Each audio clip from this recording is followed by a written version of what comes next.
Hello friends, ನಮಸ್ತೆ. ವರಲಕ್ಷ್ಮಿ ಕಿಚನ್ಗೆ ಸ್ವಾಗತ. ಈಗ ನಾನು ಮೆಂತ್ಯ ಸೊಪ್ಪಿನ ಕರಿ ಮಾಡ್ತಾ ಇದ್ದೀನಿ. ಚಪಾತಿಗೆಲ್ಲ ಚೆನ್ನಾಗಿರುತ್ತೆ.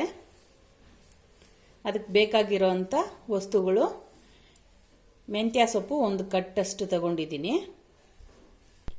3 ಟೊಮೊಟೊ, 2 ಈರುಳ್ಳಿ, 2 ಬೆಳ್ಳುಳ್ಳಿ, 2 ಹಸಿಮೆಣಸಿನ್ಕಾಯಿ,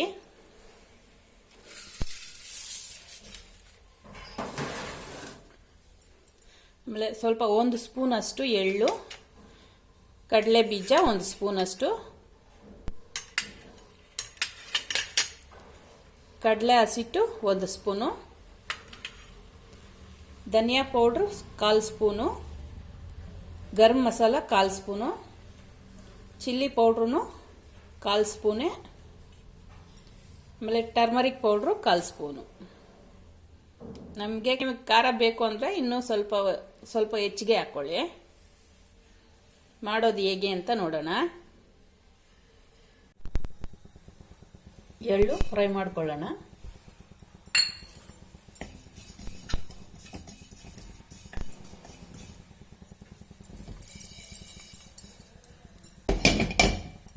ಕಡಲೆ ಬೀಜ,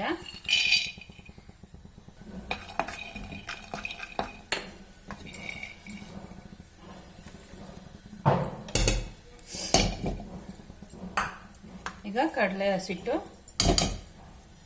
ಈ ಬಾಂಡ್ಲಿ ಬಿಸಿಗೇನೆ ಬಿಸಿ ಆಗ್ಬಿಡುತ್ತೆ, ಸಾಕು. ಎಣ್ಣೆ ಸ್ವಲ್ಪ ಹಾಕೊಂಡು ಫ್ರೈ ಮಾಡ್ಕೊಳ್ಳೋಣ ಸೊಪ್ಪನ್ನ.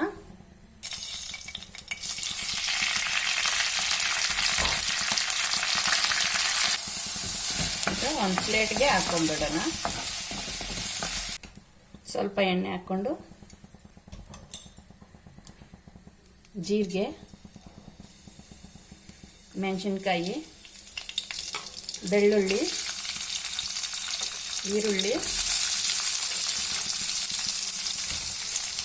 ಫ್ರೈ ಆಗ್ತಾ ಇರಲಿ. ಕಡಲೆ ಹಸಿಟ್ಟು, ಕಡಲೆ ಬೀಜ ಇದೆಲ್ಲ ಮಿಕ್ಸಿಗೆ ಹಾಕ್ಕೊಂಡು ರುಬ್ಕೊಳ್ಳೋಣ.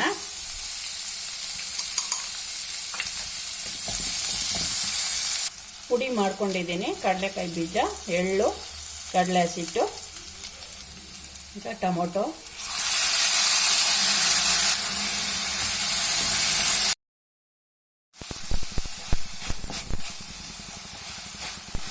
ಚೆನ್ನಾಗಿ ಬೆಂದು ಬರಬೇಕು. ಟೊಮೊಟೊನು ಹಸಿ ವಾಸನೆ ಹೋಗಬೇಕು.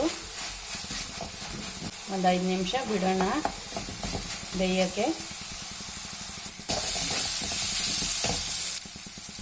ಒಂದು ಚಿಟಿಕೆ ಶುಂಠಿ ಪುಡಿ ಹಾಕ್ತಾ ಇದ್ದೀನಿ.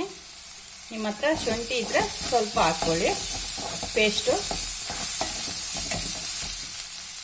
ಈಗ ಈ ಮಸಾಲೆ ಎಲ್ಲ ಇದಕ್ಕೆ ಹಾಕ್ಕೊಳ್ಳೋಣ.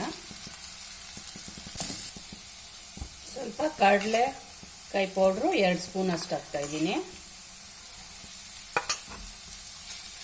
ಈಗ ಸ್ವಲ್ಪ ನೀರು,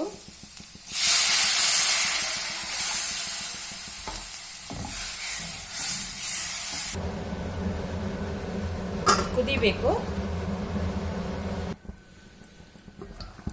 ಈಗ ರುಚಿಗೆ ತಕ್ಕಷ್ಟು ಉಪ್ಪು,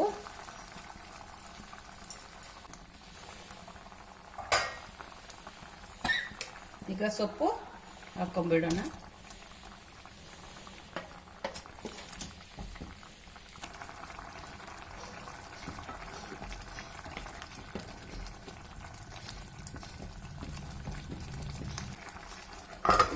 ಐದು ನಿಮಿಷ ಬೇಯಲಿ.